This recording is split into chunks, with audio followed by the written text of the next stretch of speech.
Graça e paz, irmãos, seja muito bem-vindo ao nosso culto online, nosso culto de ensino, onde nós vamos falar do Evangelho, falar da Palavra de Deus. E hoje o assunto que nós vamos falar é o Evangelho nos impulsiona para fora, né? A mudança que o Evangelho faz, provoca nas nossas vidas, ele nos leva a uma ação que glorifica a Deus. Vamos orar ao Senhor.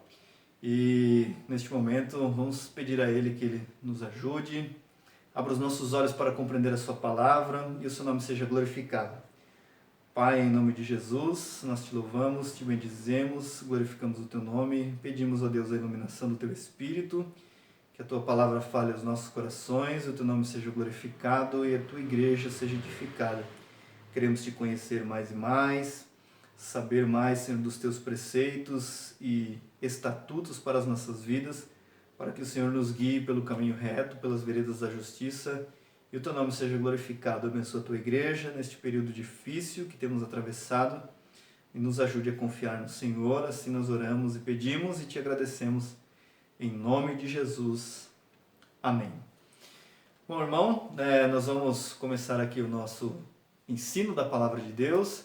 Eu peço que você preste atenção, tente se organizar aí na sua casa para que você não perca o foco, não se distraia a sua atenção, para que você possa compreender a palavra. Eu sei que muitas vezes é difícil, né, dentro de casa a gente se concentrar para este período, mas pode ser plenamente possível se a gente dedicar um tempo a isso e aprender um pouco mais da palavra de Deus. Então, o nosso tema hoje é o Evangelho nos impulsiona para fora. E o texto base que eu vou usar aqui é o livro de Gálatas, a carta de Paulo aos Gálatas, no capítulo 5, o verso 13, que diz assim: Irmãos, fostes chamados para a liberdade, mas não useis da liberdade como pretexto para a carne.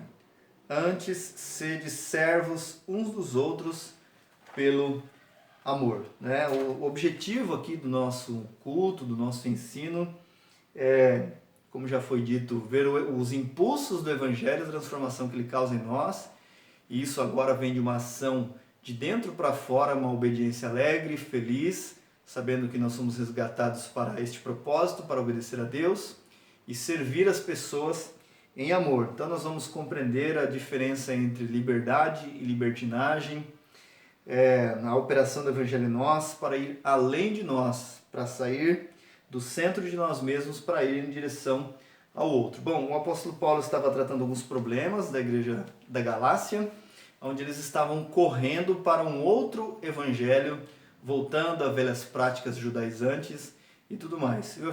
E o apóstolo Paulo os orienta, os alerta, que a liberdade que eles receberam em Cristo não era para dar a eles ocasião a carne, para que eles fizessem aquilo que eles queriam, a vontade dos seus próprios desejos, visto que eles já foram resgatados para não mais fazerem isso, mas sim pela lei da liberdade, agora servir uns aos outros em amor, ser servos uns dos outros em amor. E isso só é possível pelo Evangelho. Nós vamos descobrir isso no ensino de hoje, falando a respeito da graça de Deus, de como o Evangelho opera em nós. Bom, vamos lá.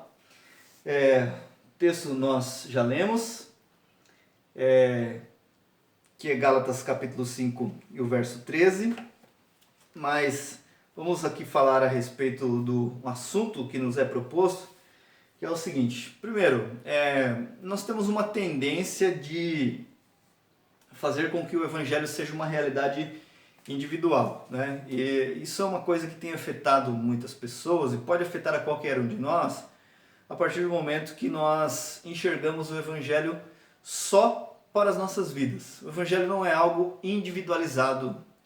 Cristo vem, salva pecadores e na salvação dos pecadores ele insere pessoas em um corpo que é a sua igreja. Visto que ele insere pessoas em um corpo que é a sua igreja, nós somos chamados para servir uns aos outros em amor. Então nós temos uma tendência de fazer com que o Evangelho seja uma realidade individual. Quando ouvimos palavras como transformação, renovação ou crescimento, interpretamos esses benefícios principalmente como algo pessoal e interno. Isso pode acontecer? Claro que pode acontecer. E nós temos que buscar com que isso aconteça, com que isso seja uma verdade na nossa vida, crendo no Evangelho, como nós falamos na lição passada, nós possamos então buscar isso do Senhor e buscar isso no Evangelho. A minha transformação, o meu crescimento e a renovação do meu coração pelo Evangelho. Então, ele está dizendo aqui que nós temos essa tendência de reduzir o Evangelho a uma realidade individual. E o Evangelho de fato é algo pessoal e interno, mas também é muito mais do que isso.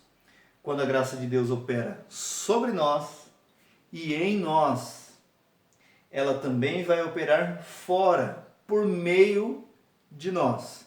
Então, quando nós entendemos Evangelho, entendemos crescimento, nós não podemos reduzir isso somente à nossa individualidade.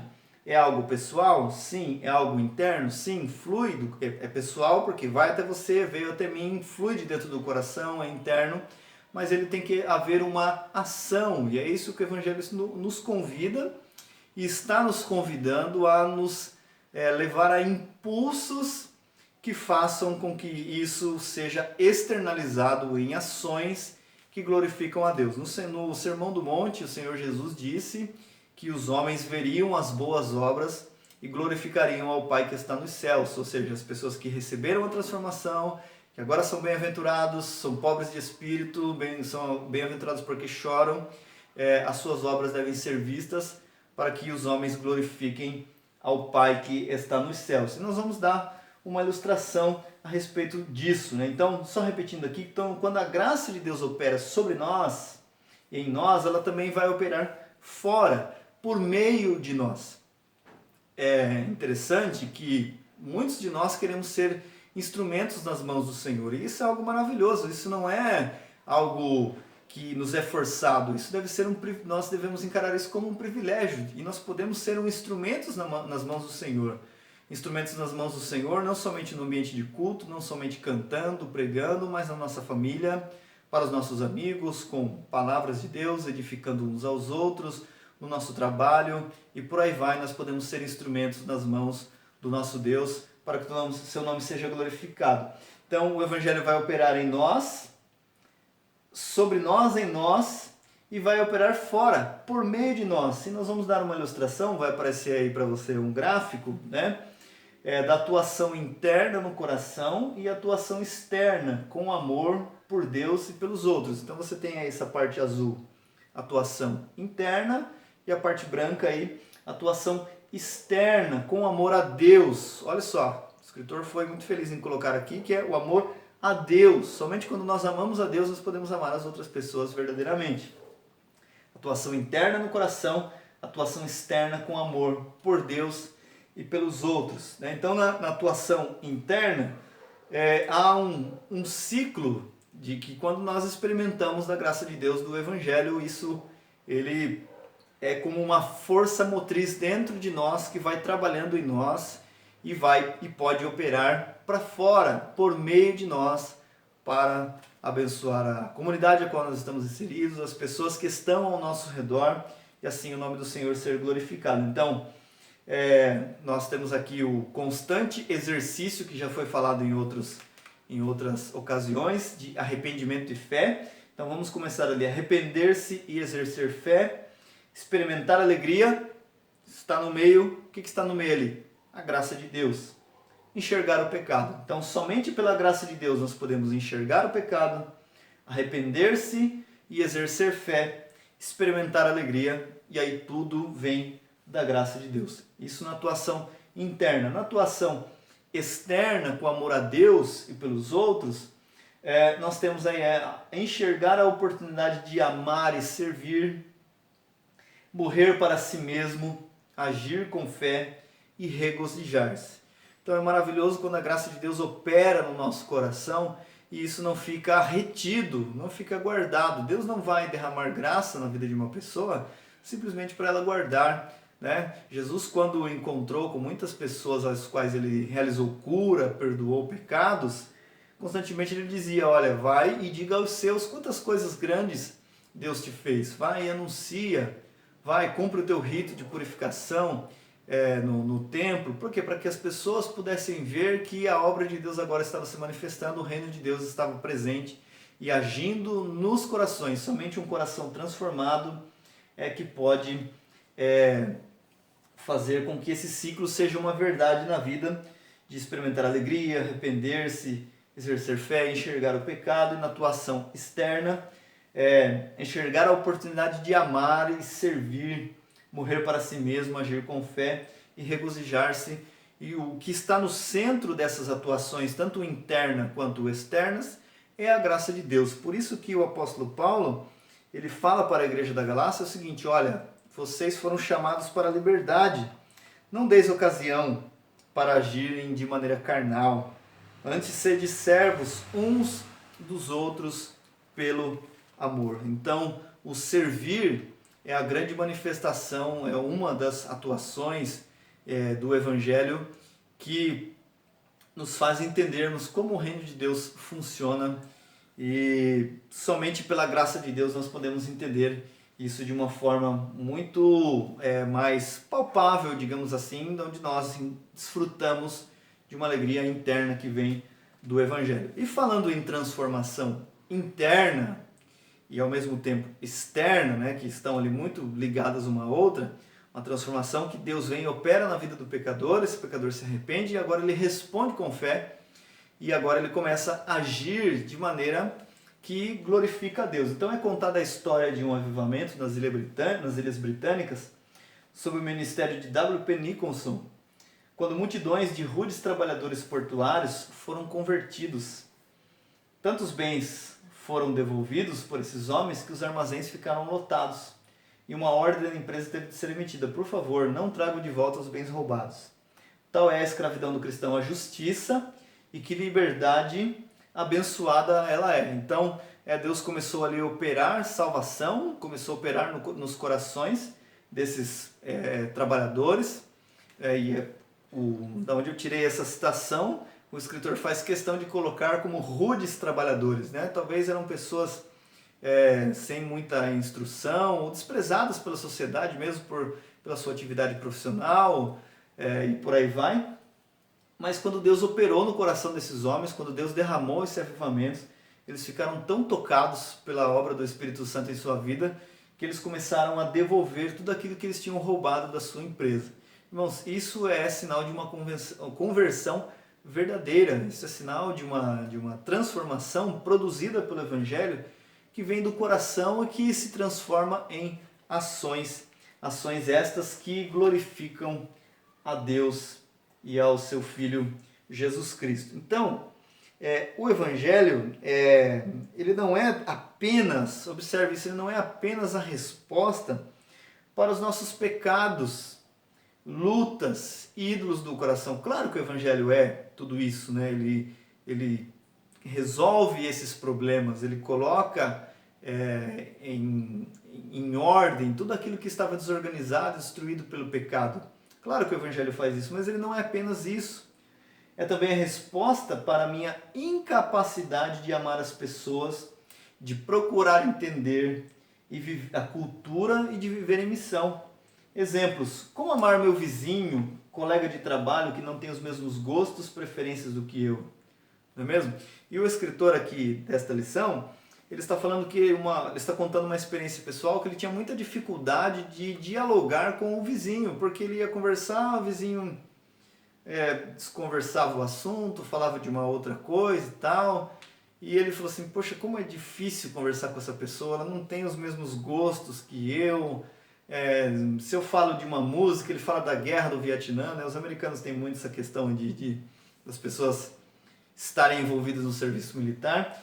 E esse homem teve essa experiência. Falei, puxa, mas... E aí ele se incomodava até que ele percebeu que o problema não estava no vizinho, o problema estava nele, na falta de capacidade que ele mesmo tinha de amar o seu vizinho, de parar, de ouvir, de prestar atenção, de conversar com aquela pessoa, para que a oportunidade se abrisse e ele então pudesse falar do Evangelho. Então, só quando ele entendeu essa questão, ele conseguiu olhar para o seu vizinho com amor, Por quê? Porque ele tinha na cabeça dele que é o seguinte, olha, eu não consigo amar essa pessoa, mas eu também não gosto dos seus assuntos, das suas conversas, mas eu tenho que amar. Então, o que isso estava levando ele a fazer? Ele estava levando ele a fazer a cumprir o senso de dever. Ah, eu tenho que amar. E muitas vezes nós encaramos isso como um fardo. Ah, eu tenho que amar porque Deus me diz para amar os meus inimigos e parece que tem uma tonelada nas nossas costas. Mas é porque nós não entendemos que a graça de Deus nos capacita para fazer tal coisa. Né? E dentro disso tem um outro exemplo que foi muito comum durante muito tempo e ainda acontece. Né? Quem já não ouviu? Tragam almas para Jesus. Quantas pessoas você pode trazer no próximo domingo? E aí nós ficamos assim, preocupados. Ah, porque puxa, mas eu não consegui trazer o meu vizinho, não consegui trazer 10 pessoas, e aí o pastor fala no culto, não, no próximo domingo você tem a oportunidade de trazer 1 ou 2 pessoas. Temos que amar as pessoas. Nós não amamos as pessoas por causa de nós mesmos, nós amamos as pessoas por causa de Deus, porque Deus nos amou e nós amamos as pessoas para a glória de Deus, porque nós mesmos não temos condições de amar as pessoas, de amar incondicionalmente. Você sai todos os domingos da sua casa para visitar um presidiário? Não, você não faz isso, nem eu faço. Mas existem pessoas que fazem esse tipo de trabalho e se ela não tiver motivada pelo amor a Deus, ela não vai conseguir fazer, porque são pessoas que já não têm mais esperança para a sociedade. E nós só entendemos isso, que precisamos falar do Evangelho, que precisamos proclamar o Evangelho por amor a Deus, entendendo que Ele nos amou quando nós ainda éramos pecadores. Então isso nos livra do fardo, da culpa de não amar as pessoas. Por quê? Porque o amor, a gente entende ele como um dever, como uma obrigação, e não porque nós experimentamos isso que vem de Deus. Então a grande diferença está em experimentarmos o amor, a graça, a transformação de Deus, para que nós possamos amar as pessoas. E amar as pessoas não é algo fácil, é algo muito difícil, e amar machuca. A Bíblia diz, em 1 Coríntios 13, que o amor é sofredor. Se o amor é sofredor, nós vamos amar e com certeza nós vamos sentir o impacto de ser ferido, de ser machucado, de ser desprezado, deixado de lado, porque o amor, como disse C.S. Lewis, o amar é ser vulnerável. Olha só que texto maravilhoso que o C.S. Lewis nos traz aqui no seu livro Quatro Amores. Amar é ser vulnerável. Ame qualquer coisa, seu coração irá certamente ser exprimido e possivelmente partido. Se quiser ter a certeza de mantê-lo intacto, não deve dá-lo a ninguém, nem mesmo a um animal. Envolva-o cuidadosamente em passatempos e pequenos confortos, evite todos os envolvimentos, feche-o com segurança no esquife ou no caixão do egoísmo. Mas nesse esquife, seguro, sombrio, imóvel, sufocante, ele irá mudar. Não será quebrado, mas vai se tornar-se inquebrável, impenetrável, irredimível.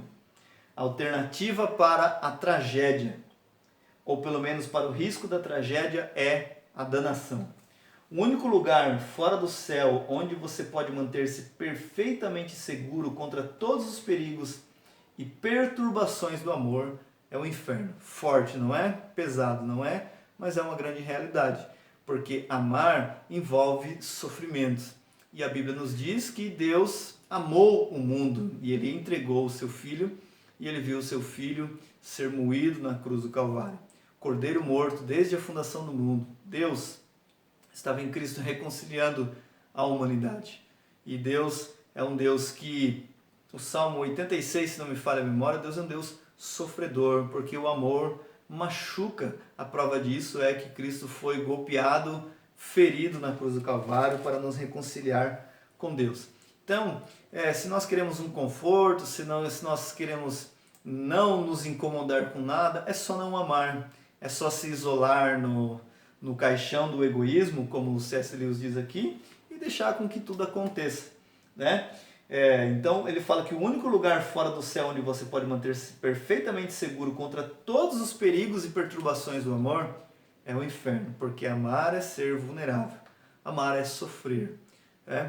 E quando nós entendemos que o Evangelho nos causa isso, nós somos livres do senso de dever, assim como a respeito da missão. Nós não pregamos o Evangelho e falamos para que outros preguem o Evangelho, para que isso seja simplesmente um senso de dever, porque se agirmos assim, estaremos em uma situação muito complicada, uma situação muito difícil, uma situação onde nós não experimentamos aquilo que se chama o amor verdadeiro, porque nós mesmos não experimentamos ou partilhamos de experimentar de um amor verdadeiro. Então a missão, ela não é um dever, algo que devemos fazer, né?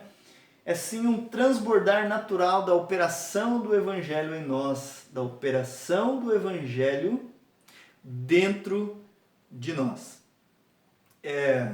Muitas pessoas às vezes não conseguem entender por que uma pessoa de repente está andando na rua e ele está falando de Jesus e tal, e aí a gente pensa, nossa, mas essa pessoa só fala nisso, só fala naquilo e tal, por quê? Porque só quem foi resgatado do fundo do lixo, resgatado do pecado e experimentou verdadeiramente o amor de Deus, é que sabe o quanto é maravilhoso desfrutar deste amor, ele quer compartilhar com outras pessoas. Natural, muitas vezes, o nosso amor se esfriar, a gente ter aquela tendência de puxa, não estou sentindo nada e tal, mas o Evangelho que nos convida a uma renovação interior, de dentro para fora, é o mesmo Evangelho que nos capacita, pela graça de Deus, a amar as pessoas, a mostrar para ela que o Evangelho é muito mais do que apenas um senso de dever. Porque quando agimos pelo senso de dever, nós estamos agindo como religiosos, como pessoas que estão apenas cumprindo um ritual e achando que estão sendo aceitas, que estão fazendo aquilo que deveriam fazer, afinal de contas, ela é uma pessoa boa e está fazendo tudo corretamente, e por final das contas ela vai acabar achando que ela merece o céu, quando na verdade não é nada disso, né? Se nós agimos pelo senso de dever, eu devo ir no culto ao domingo, eu devo ler a Bíblia, ouvir a palavra de Deus,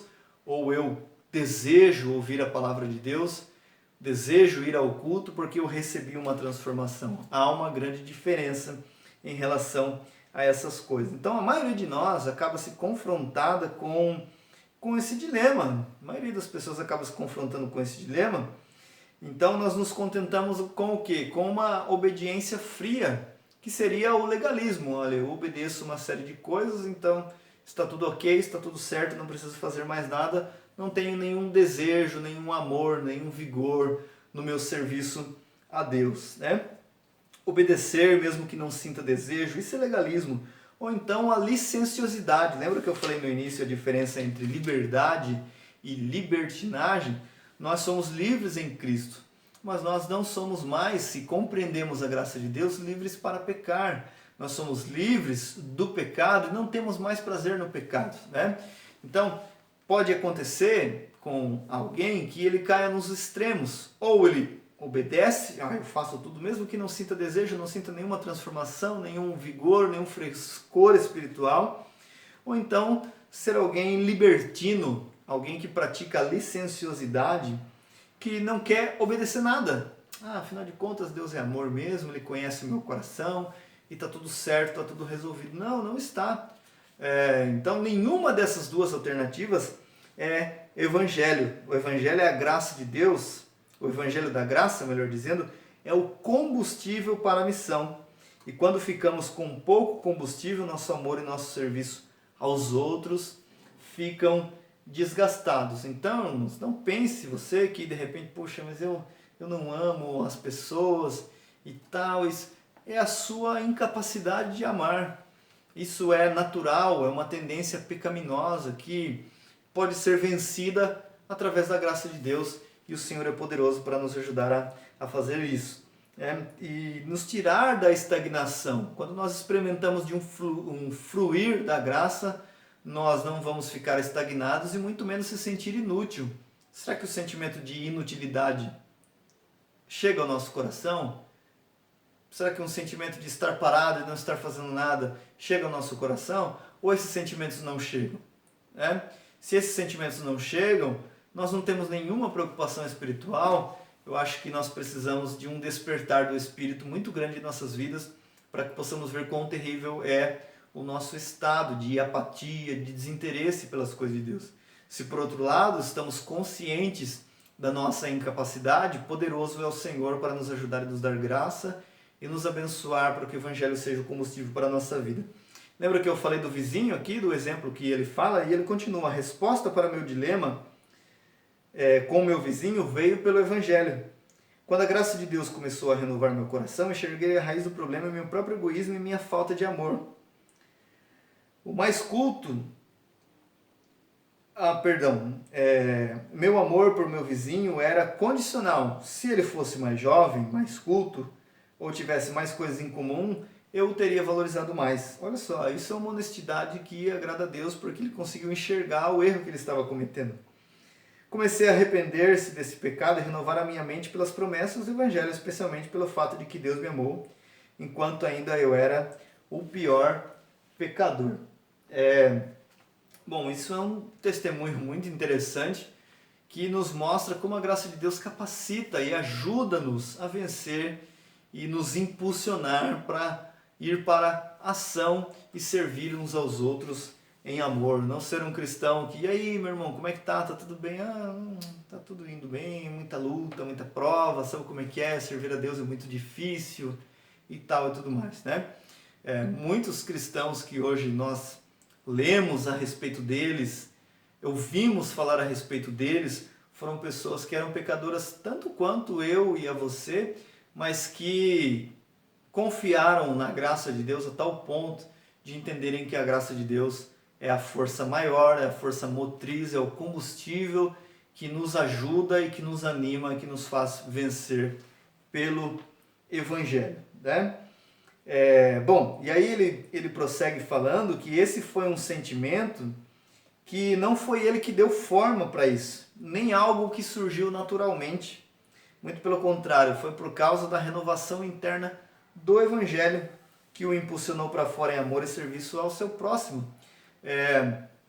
Então isso nos faz entender e nos fazer se sentir livres do sentimento de dever, de culpa, de por não conseguir. Primeiro, a nossa culpa já foi removida por Cristo. E segundo, é que Ele que nos capacita para nos amar as pessoas com um amor que vem transformado pela graça de Deus, mudado pela graça de Deus. Bom, para encerrar aqui, eu quero fazer uma citação de John Newton, né?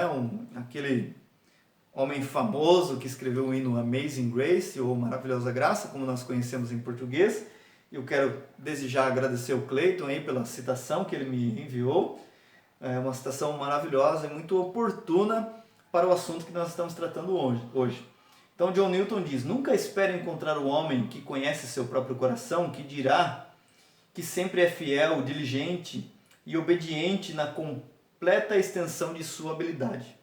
Eu, em vez disso, espero que ele confesse comigo que ele sente uma necessidade de mais habilidades e suprimentos frescos de graça para capacitá-lo a fazer um progresso melhor do que ele já recebeu. Bom, John Newton, ele não é apenas alguém que escreveu um hino maravilhoso que marcou a história do cristianismo ou da humanidade, por assim dizer.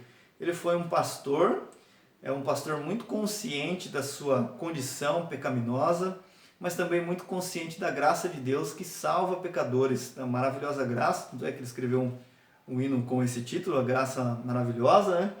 A graça maravilhosa que salva os pecadores e que capacita. E John Newton foi um pastor que tratou muitos das pessoas que o procuravam para aconselhamento com cartas. E John Newton, o que John Newton fazia? Ele sempre, quando ele começava a falar um aconselhamento, ele aconselhava essas pessoas a olharem para a obra de Cristo. Olha, você sabe a obra de Cristo na cruz do Calvário? Ah, irmão Newton, sim, eu sei. Então, olha, você precisa olhar para a cruz, isso e aquilo e tal. E aquilo fazia com que as pessoas enxergassem no Evangelho o socorro que elas estavam precisando. Então essa citação é uma citação muito preciosa, é uma citação que vem de encontro àquilo que nós estamos falando, e que o Senhor, Deus em Cristo Jesus e pelo seu Espírito Santo, nos ajude para que o Evangelho sempre nos mude. Nós precisamos todos os dias pregar o Evangelho a nós mesmos, como disse Martinho Lutero, porque todos os dias nós o esquecemos, todos os dias nós precisamos nos agarrar nas promessas de Deus, nas promessas contidas no Evangelho, desta graça maravilhosa que nos capacita a viver, que nos capacita a amar, que nos capacita a olhar o nosso coração e ver o nosso terrível estado, mas também nos capacita para receber e fazer um progresso melhor. E é interessante falar a respeito de progresso, porque a vida cristã, a vida do crente, daquele que serve a Deus, ela não é uma vida que nós alcançamos um determinado estágio e nós não precisamos evoluir mais. Não é um plano de carreira onde em uma empresa nós vamos galgando cargos e passando de um cargo para o outro até chegar no topo máximo e não temos mais para onde ir, a não ser virar patrão e por aí vai. Não, não é isso. Mas a vida cristã é uma vida que ela tem sempre que ser buscada continuamente pela graça de Deus, como o escritor aos Hebreus ele orientou os seus leitores, os seus ouvintes, em Hebreus capítulo 6, verso 1, que diz assim: assim deixando os aspectos elementares do ensino de Cristo, prossigamos para o aperfeiçoamento, não lançando de novo o alicerce de arrependimento de obras mortas e da fé em Deus. O que o escritor está dizendo aqui? Que nós precisamos prosseguir para o aperfeiçoamento cada vez mais, e isso só é possível pela graça de Deus, pelo Evangelho. E quando o escritor ele escreve isso aqui, ele vai, digamos assim, abrir o leque e mostrar como o Evangelho é poderoso, como no caso desses leitores originais, como a obra de Cristo ela era superior a Moisés, como Deus tinha feito uma nova aliança com eles, como Deus estava agindo agora pelo sacrifício de Jesus Cristo, e que era para sempre para eles olharem para o alvo e prosseguir com paciência, prosseguir com fé, prosseguir com esperança, sabendo que aquele que prometeu, que era o próprio Deus, que fez uma aliança com Abraão, ele era poderoso para cumprir e capacitar a vida desses crentes para que eles pudessem fazer um progresso maior na graça de Deus. Meu irmão, você que nos assiste, confie nisso, acredite no Evangelho, se agarre nas promessas do Evangelho. Nós vivemos dias difíceis, tempos difíceis, mas o nosso Deus é o mesmo. Nosso Deus não mudou, Ele continua sendo o mesmo, Ele é o mesmo ontem, hoje e eternamente. E Deus nunca estará ocupado demais para não nos atender. Ele sempre está pronto para nos atender por meio de Jesus Cristo, por meio da sua obra, quando nós confiamos que a graça de Deus é poderosamente perfeita para poder agir em nossas vidas e nos ajudar e nós sermos socorridos pelo Deus de toda graça, assim como nos garante a palavra de Deus, o Deus de toda graça que foi dito por Pedro. Deus de toda graça vos abençoe, vos confirme, vos fortaleça. E assim nós possamos crescer mais e mais no amor de Cristo, na graça do Evangelho, e termos impulsos que nos levam para fora, para uma renovação pessoal e também a serviço da nossa comunidade, a serviço dos nossos irmãos. E nesta época em que muitos estão precisando, pessoas passando por luto, perdas, dificuldades financeiras, a graça de Deus pode e vai continuar agindo, usando a sua igreja para que o seu nome seja glorificado. Que Deus abençoe poderosamente a sua vida e que a palavra de Deus faça o efeito desejado por Ele na sua vida e assim você possa crescer no conhecimento e graça. Deus abençoe e até a próxima, se Deus quiser.